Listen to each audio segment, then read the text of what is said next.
Bang, abang apa kagak bosen apa?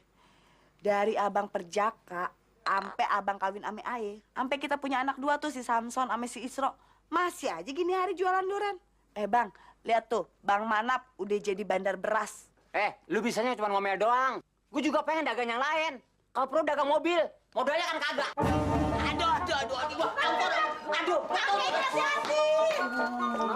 Kenapa, Be? Jempol kaki Babe ketiban durian, Babe nggak bisa nganterin durian buat langganan. Hah? Ya udah, Babe obatin aja kaki Babe, biar Samson nganterin durian. Nah, betul tuh, Be. Samson, emangnya lu kagak kerja? Tarnya, siang-siangan. Ya udah deh, anterin. Lu mau ikut kagak, Tro? Kagak, biar abang aja duluan. Ayo ntar belakangan. Ya udah, Samson pergi ya. Iya, hati-hati ya. Assalamualaikum. Waalaikumsalam. Lu kagak kerja? Kerjanya. Berangkat dulu ya. Be, berangkat dulu. Hati-hati. Assalamualaikum. Salam. Nape bang?